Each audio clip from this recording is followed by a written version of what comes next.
నిమిషం ఉండు.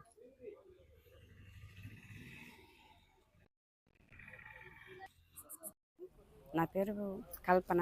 నేను జొన్నవాడ పీకిసి పెనుబల్లి గ్రామం, జొన్నవాడ పీకిసి తరఫున పెనుబల్లి గ్రామంలో ఆశాగా పనిచేస్తున్నాను సార్.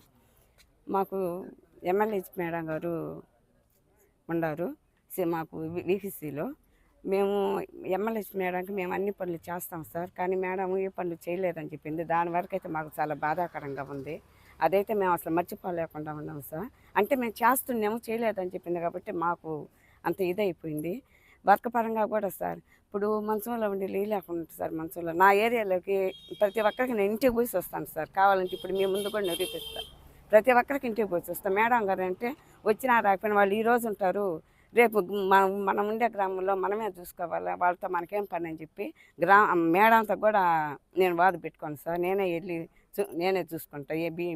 బీపీలు షుగర్లు అన్నీ మేమే చూస్తాము. అన్నీ చెప్పేశారు. అన్నీ మనసులో మొన్న ఒక పేషెంట్కి బీపీ చూడాలని చెప్పారు సార్.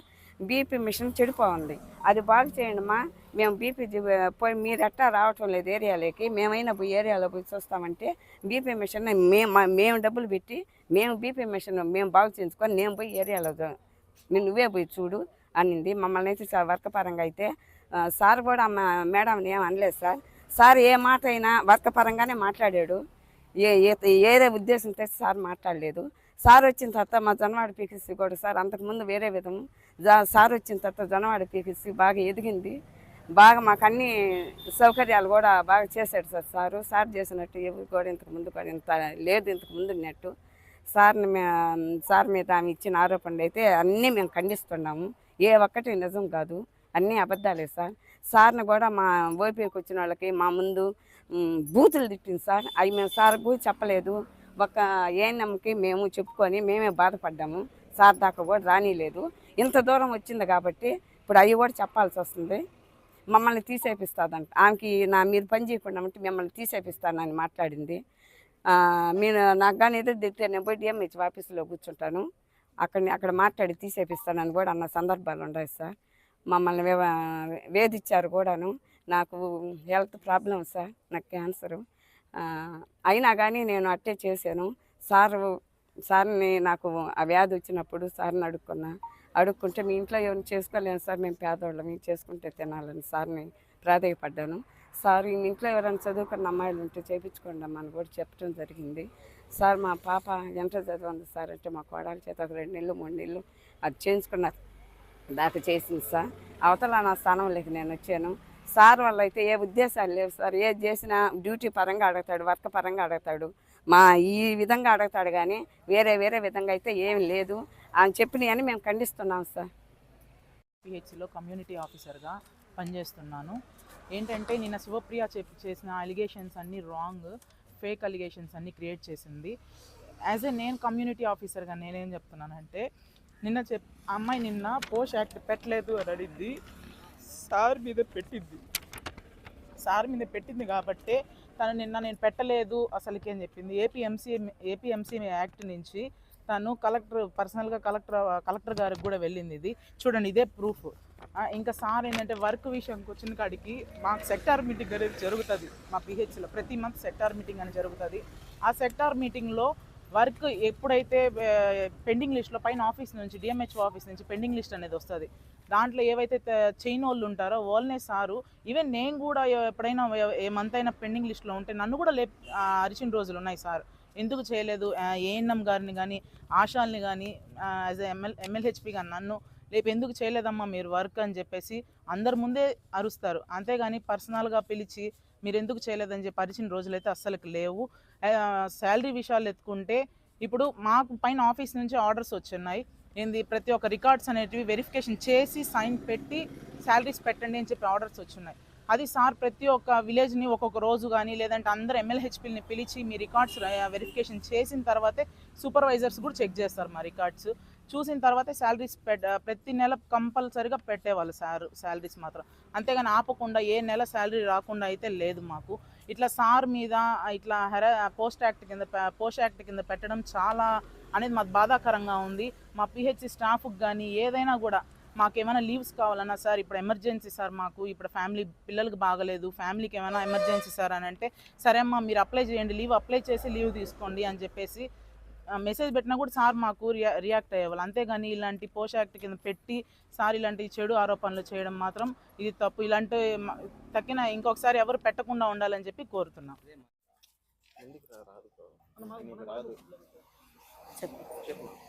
పత్రికా విలేకరులందరికీ మొదటగా నా నమస్కారాలు. మొదటగా నేను ఇప్పుడు పెనుబలి గ్రామంలో 7 సంవత్సరాల నుంచి నేను పనిచేస్తున్నాను ఏఎన్ఎంగా. కానీ మాకు 4 సంవత్సరాల నుంచి ఎమ్మెల్యేహెచ్పి అన్నం శివప్రియ గారు పనిచేస్తున్నారు. ఆమె వల్ల వర్క్ విషయంలో నేనైతే చాలా సఫర్ అయ్యాను. ఎందుకంటే ఆమె పొద్దున 10:30కి 9:30కి ఆ టైంకి వస్తారు. వచ్చి అప్పుడు ఆశాల చేత టిఫిన్లు తెప్పించుకొని తినడము, ఫోన్లు మాట్లాడుకోవడం, చీటీలు గురించి, 1 గ్రామ్ గోల్డ్, శారీసు, డ్రెస్సులు వీటి గురించే మాట్లాడుకుంటారు. ఆమెకి 12:30 వరకు ఓపీ చూసుకుంటారు. తర్వాత మధ్యాహ్నం అన్నానికి వెళ్తారు. బుచ్చిలో ఆమె ఉండేది. 12:30కి వెళ్ళి తర్వాత 3 గంటలకి వాళ్ళ హస్బెండ్ తీసుకొస్తారు. లేదంటే ఏదన్నా వర్క్ ఉంటే నాకు ఫోన్ చేయమంటారు. కానీ ఆమె లేకపోయినా మేమైతే గ్రామాల్లో తిరిగేవాళ్ళం కాబట్టి ఉదయం నుంచి సాయంత్రం వరకు గ్రామంలో ఉండి గర్భవతులు అయితేమి, డెలివరీ అయిన వాళ్ళు అయితేమి, పేషెంట్ ప్రతి ఒక్కరిని జ్వరాల వాళ్ళు, టీబీ పేషెంట్ వీళ్ళందరూ మేమే చూసుకుంటాం. అంటే ఏరియాలో తిరిగే వాళ్ళం కాబట్టి. కానీ ఆమె ఏ రోజు మధ్యాహ్నం వరకు ఓపీ చూసుకోవాలి. ఓపీ చూసుకునేది కూడా ఆమెకి 10 మంది 15 మంది లోపలే, కానీ అంతకంటే ఎక్కువ కూడా రారు. కానీ ఆ టైం వరకు ఈ ఫోన్లు చూసుకోవడం, వాళ్ళకి కావాల్సిన కొలీగ్స్తో మాట్లాడుకోవడము, ఈ చీటీల గురించే ఎక్కువ మాట్లాడుకుంటారు. కానీ వర్క్ విషయంలో ఎక్కువ ఆమె ఆసక్తి చూపరు. ఈ ఉద్యోగం నాకు అవసరం లేదు, నేను ఎందుకు అందరి చేత అడిగించుకోవాలా, నేను వెళ్ళేటప్పుడు ఎప్పుడైనా కానీ ఇక్కడ అందరినీ పెంట చేసిపోతాను, నేను ఎందుకు కామ్గా ఉంటాను. నన్ను అడుగుతున్నారు వర్క్ విషయంలో. అంటే వర్క్ విషయంలో నా మీదే నిన్న కూడా ఆమె అలిగేషన్గా చెప్పింది నాకు సపోర్ట్ చేయటం లేదని. ఆమె యాప్స్ వేరు, నా యాప్స్ వేరు. యాప్స్ నా వరకు ఆమె చేసేది లేదు, ఆమె నేను చేసేది ఏమి ఉండదు. కలిసి చేసేది అంటే క్యాన్సర్ స్క్రీనింగ్ సర్వే అనేది ఉన్నది. ఆ స్క్రీనింగ్లో కూడా ఇద్దరివి సపరేట్ చేసుకొని చేస్తున్నాము. వాటి విషయంలో కూడా ఆమె ఓపీలో కూర్చొని వీళ్ళ దగ్గర వాళ్ళకి వెళ్ళక బాగుండని ఫోన్లు చేసుకోవడము, ఓటీపీలు చెప్పుకొచ్చుకొని చేపించుకుంటారు. నేనైతే ఉదయం నుంచి మధ్యాహ్నం వరకు ఏరియాలోని గర్భవతుల గారికి కానీ, టీబీ పేషెంట్లు కానీ ప్రతి పనిలో గ్రామస్తులైనా కనుక్కొని మీరు, నేను ఎలా తిరుగుతాను ఎలా ఉంటాను పని విషయంలో. నా మీదే అలిగేషన్ పెట్టింది. ఆమె ఏంటి ఏమ్మా రావడం లేదని. మేము ఏ రోజు కూడా ఆమెను గురించి అడగలేదు. సార్కి చాలా సార్లు అయితే చెప్పుకున్నాము. కానీ మీరు సర్దుకొని చేసుకోండి అమ్మా, ఒకరికొకరు కలిసిపోయి ఉండాలి, ఇట్లా అలిగేషన్ చేసుకోకూడదని చెప్పి అన్నారు. అలాగే మేము సర్దుకొని చేసుకుంటున్నాము. ఆ రోజు కూడా మేము సారా చెప్పిన తర్వాత వచ్చి ఏమి పని విషయంలో అంటే నాకెవరు హెల్ప్ చేయట్లేదు, నాకెవరు ఏం చేయట్లేదు అని అన్నారు. అప్పుడు సార్ గారు పిలిచి వీళ్ళ ఆశల్ని, మీరు ఎప్పుడు ఏడే ఉంటారు కదమ్మా, మీరు ఎందుకు ఆమెకు పని చేయట్లేదు ఏంటంటే అప్పుడు వాళ్ళు చెప్పడం జరిగింది. సార్ ఓపీ మేమే చూస్తాము, పేర్ల వరకే ఆమె చూసుకుంటారు, ట్యాబ్లెట్లు మేమే ఇస్తాము, పేషెంట్లు బీపీలు షుగర్లు కానీ ట్యాబ్లెట్లు మాకు తెలియకపోయినా కానీ, అంత చదువుకోకపోయినా కానీ మాకు మీరు చూసి కనుక్కొని ఎతికి ఇవ్వండి అని చెప్పి వాళ్ళ చేత ఇప్పిస్తారు. ఓపీ రోజు మార్చి రోజు ఒక్కొక్కరు డ్యూటీలు వేస్తున్నారు వాళ్ళకి. మామూలుగా అయితే ఆమె రావాలి మధ్యాహ్నం నుంచి ఏరియాలకి, కానీ ఏరియాలకి ఏ రోజు రారు. ఎప్పుడన్నా మరీ సీరియస్ కేసు ఏదన్నా ఉంటే సార్ గారు చెప్తే ఆ రోజు వరకు వచ్చి ఆ ఫోటో అనేది కన్ఫామ్గా తీసి పెట్టుకొని ఎప్పటికైనా నాకు పనికి వస్తుంది అనే విషయం మీదే చేరినప్పటి నుంచి అట్లాగే పెట్టుకో ఉంటుంది ఆమె. మేమైతే ఏ రోజు సార్ని ఇట్లా సార్ ఆమెకి మాకు ఇట్లా అలిగేషన్ చేస్తుందని చెప్పి మేము చెప్పలేదు. చాలాసార్లు అన్నాం కానీ సర్దుకోండి అన్న తర్వాత మేము కాంగా ఉన్నాము సార్. ఆ రోజు అడగడం జరిగింది ఎఫ్పిసికి, అంటే ఎఫ్టీపీ ప్రోగ్రామ్కి సార్ వచ్చినప్పుడు. అడిగినప్పుడు ఆమె ఏం చెప్పిందంటే నాకెవరు హెల్ప్ చేయలేదు కదా అన్నప్పుడు వీళ్ళందరూ చెప్పారు సార్, ఏమ్మా వీళ్ళందరూ చేస్తున్నారు కదా మీరు చేయకపోతే ఎట్ట అని చెప్పి అన్నారు. నా కోసం కాదు సార్ వాళ్ళు వచ్చేది, ఏఎన్ఎం కోసము ఆ వర్క్ చేస్తారని పిలిచారు. అప్పుడు నేను చెప్పడం జరిగింది, సార్ నా యాప్ల గురించి వాళ్ళకి ఒక్క విషయం కూడా తెలియదు, ఆమె యాప్లు కూర్చోబెట్టించుకొని ఆమె వాళ్ళ చేత నేర్పించి చేయించుకుంటుంది. ఎన్సీడీ కూడా నీకు నేను ఫోన్పే చేశాను కదా డబ్బులు 500, అంటే మాకేదన్నా అవసరం నా చేత వేయించుకుంటారు వీళ్ళు ఆశలు. చేశాను కదా వెళ్ళి నువ్వు గ్రామంలో నా సర్వే 500 చేయించుకోరా అని చెప్పి చేయించుకుంటారు సార్ వాళ్ళు. కావాలంటే వాళ్ళ చేత మాట్లాడించాను సార్ మీరు అని చెప్పి మాట్లాడించడం జరిగింది. వాళ్ళు కూడా చెప్పారు ఆమెకి, ఆ ముందరే చెప్పారు. అయినా కానీ నేను ఇట్లా టెన్షన్ అయిపోతుంది, నేను ఎక్కడ పని చేసేది, మీరు నాకేం హెల్ప్ చేయట్లేదు అన్నప్పుడు మేమందరం చెప్పాను సార్, మేము ఇట్లా చేయటం లేదు, అన్నీ మేమే చేస్తున్నాం, ఆ విషయాలు ఇవి సార్ అని చెప్పి చెప్పడం జరిగింది. సార్ అడిగినా కానీ నేను ఎందుకు చేయలేను, మీ వల్ల మాకు టార్చర్ అయిపోతుంది, నేను మానేస్తాను, నేను చేయలేను, ఈ ఉద్యోగం నాకు అవసరం లేదని చెప్పి అన్నారు. అప్పుడు మీరు చేయలేకపోతే వేరే వాళ్ళు వస్తారు కదమ్మా, మమ్మల్ని పై అధికారులు అడుగుతున్నారు కదా, కలెక్టర్ గారి మీటింగ్లో అంతమంది డాక్టర్లు మమ్మల్ని అడుగుతున్నారు, మీరు చేయలేకపోతే మీరు వెళ్ళిపోండి అమ్మని చెప్పి అంటున్నారు. మమ్మల్ని కూడా అందరూ చేయాలి, ఒకరికి చేసుకోవాలి కదని చెప్పి సార్ అడగడం జరిగింది. ఆ విధంగా అడిగిన తర్వాత మధ్యాహ్నం అన్నానికి వెళ్ళింది ఆ రోజు విషయంలో అయితే వెళ్ళేసి 2 రోజుల తర్వాత కాముగా వచ్చేసి మళ్ళీ సార్ని వచ్చి డ్యూటీ సెలవు అడిగింది. మా మదర్కి బాగాలేదని చెప్పని సెలవు అడిగిన తర్వాత 1 మంత్ లీవ్ పెట్టుకొని మళ్ళీ వెళ్ళిపోయారు. వెళ్ళిపోయిన తర్వాత మళ్ళీ ఇంకా 2 డేస్కి ఆమె డ్యూటీకి రావాల్సింది ఉండగా వచ్చేసి సార్ దగ్గర సాటిస్ఫాక్షన్ అది లెటర్ ఏదో రాయించుకున్నారు సార్. రాయించుకొని అది తీసుకొని వెళ్ళి తర్వాత రోజు రిజగ్నేషన్ ఉంది, నేను చేయలేను జాబ్ సార్ విషయంలో కానీ నాకేమి సపోర్ట్ చేయట్లేదు, ఆమె ఆమె ఏది అడిగినా కానీ ఆమె నాకు ఆ విషయం ఉంది, నాకు సర్వే ఉంది, నా గర్భవతులు ఉన్నారు, ఏం చెప్తున్నది, నాకు హెల్ప్ చేయట్లేదు కాబట్టి నేను మానేస్తున్నాను అనేది క్లియర్గా నా పేరు కూడా మెన్షన్ చేయడం జరిగింది. కేవరనమ్మ ఏనమ్మ నాకు ఇట్లా హెల్ప్ చేయట్లేదంటే.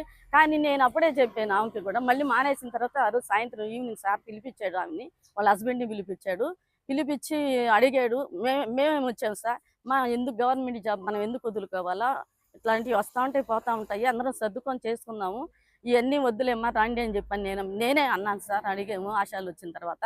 వాళ్ళ హస్బెండ్ అన్నాడు, మాకు ఈ జాబ్ చేసుకొని బ్రతకాల్సినంత పని అయితే లేదు, మా ఆవిడ ఇంకా ఎక్కువగానే చదువుకుంది. మొదటి నుంచి ఆమె అదే చెప్తుంది సార్, నేను డాక్టర్ కంటే ఒక్క సంవత్సరం తక్కువ చదివి ఉన్నాను, కానీ నేను ఈ జాబ్కి వచ్చానంటే గవర్నమెంట్ దాన్ని వచ్చాను, నాకు తెలియదు ఇది కాంట్రాక్ట్ అని, నేను ఎప్పుడైనా ఇక్కడి నుంచి వెళ్ళిపోతాను, నేను ఇక్కడేం ఉండను, దీనికంటే నాకు ఎక్కువ జీతం వస్తుంది. ఇంతకుముందు నేను చెన్నైలో చేసినాను.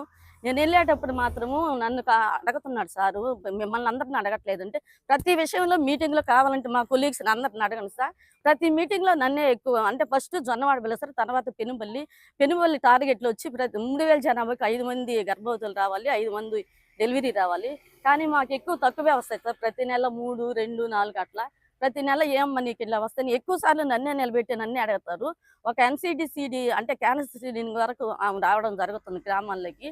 మీరు ఏదైనా కావాలంటే గ్రామంలో నేను తిరుగుతున్నాను లేదో కనుక్కోండి మీరు, నా విషయంలోనే అట్లా చేసింది. కానీ ఇవన్నీ ఆమె నిన్న చేసిన ఆరోపణలన్నీ ఇవన్నీ అబద్ధాలే సార్. నేను నమ్మకం నిజంగా నువ్వు చెప్తున్నాను, నేను దేవుని దగ్గరికి వెళ్ళేవాళ్ళమి, అట్లాంటి అబద్ధాలు అయితే చెప్పము. ఆ విషయంలో కూడా మా విషయంలో అయితే మేము కూడా చెప్పట్లేదు. ప్రతి ఒక్కరూ నన్ను అంటారు సార్, మా కొలీగ్స్ కూడా, పొద్దున్న వస్తావు రేత్రి 7, 8 దాకా సర్వేలను చేసుకుంటుంటావు, నీకంటే ఇంటికాడ ఇబ్బంది లేదని ఉంటావు అని చెప్పి అందరూ నన్ను అడుగుతారు. అయినా కానీ నా పని విషయంలో నేను చేసుకుంటాను. ఆ వల్ల చాలా డాక్టర్ గారు కూడా చాలా మంచివారు. ఆయన విషయంలో కూడా అందరికీ ఏమి రావాల్సిన అప్పటికప్పటికి చేపిస్తాడు. ఆ క్యారెక్టర్ విషయంలో కూడా, ఆ పెట్టిన విషయంలో కూడా ఆయన ఎటువంటి 100కు 100% ఏ క్యారెక్టర్ విషయం పెనుబల్లో కూడా చెప్పాను సార్. ఆయన క్యారెక్టర్ విషయం మాత్రం 100కే 100% ప్యూర్ అని చెప్పడం జరిగింది సార్. నాగమ్మ, పత్రికా విలేకరులందరికీ నమస్కారం. నేను జొన్నవాడ PHC కింద పెనుబల్లో ఆశాగా పనిచేస్తున్నాను. నెల రోజుల తర్వాత మేడం రిజైన్ చేసి డ్యూటీకి జాయిన్ అయ్యారు. జాయిన్ అయిన తర్వాత ఎందుకమ్మా మనకి మర్చిపోయి గొడవలు ఎందుకు అని అంటే, అమ్మ లేదు, నన్ను సారు చాలా టార్చర్ పెట్టాడు, ఆ టార్చర్ నేను భరించలేకున్నాను, అందుకని సార్ మీద ఇట్లాగా నేను లెటర్ ఇచ్చాను అని చెప్పి అన్నారు. ఎందుకమ్మా జరిగిపోయిన గొడవలు మనకొద్దు వదిలేసి అన్నా కూడా, నేను వాడిని పెంట తినిపిస్తాను, పెంట చేస్తాను, ఎట్టయినా సరే నేను నా కసి తీర్చుకొని కోర్టుకు లాగుతాను అని చెప్పి ఎన్నోసార్లు అన్నారు. నేను ఎందుకు ఈరోజు ఇలా చెప్పవలసిందంటే, సార్ చాలా మంచివారు, కానీ సార్ మీద ఇట్లాంటి అబద్ధాలు చెప్తే మేము భరించలేకున్నాము. కానీ ఈరోజు బయటపడి చెప్పాల్సి వస్తుంది. ఆమె పైగా ఈ MLHP వీళ్ళందరినీ ఫోన్ చేసి పదే ఆశాలు కానీ ఏఎన్ఎంలు కానీ ఎవరైనా సరే పని చేయకుండా మన మీద ఏదన్నా అన్నా కూడా మీరు ఒప్పుకోవద్దు, అసలు వాళ్ళని మనం లెక్క చేయకూడదు అనే లెక్కలో ఇదిగా ఫోన్లు ఫోన్లు మాట్లాడతా ఇదే విధంగా ఉండేది. పైగా మమ్మల్ని మా ముగ్గురిని ఏదైనా ఎదురు మాట్లాడితే తీసేపిచ్చేస్తాను అని చెప్పి కూడా మాట్లాడారు. పైగా సార్ గారిని ఏదన్నా నేను వర్క్ చేయకుండా నన్ను ఎవరైనా అడిగితే నేను పోయి DMH ఆఫీస్లో కూర్చుంటాను. ఏరియాకి వెళ్ళాం మేము RBSకే చేయాలని. అప్పుడేమంటే అక్కడ అంగన్వాడీ టీచర్ని నర్సులు వచ్చారు అంటే, ఏందమ్మా నర్సులు వచ్చావు అని అంటున్నావు, నేను డాక్టర్ అమ్మ వచ్చారని చెప్పండి అని చెప్పి మాట్లాడారు. ఈ విధంగా మాట్లాడుతుంటే మాకు చాలా బాధగా ఉంది. పైగా డాక్టర్ని ఎన్నో మాట్లాడనున్నారు. ఇలా చేయటం చాలా అసభ్యకరంగా మాకు బాధ అనిపిస్తుంది సార్. ఇంతటితో ఖండిస్తున్నాం సార్. నా పేరు నాగమ్మ సార్. ఈ పెనుబల్లి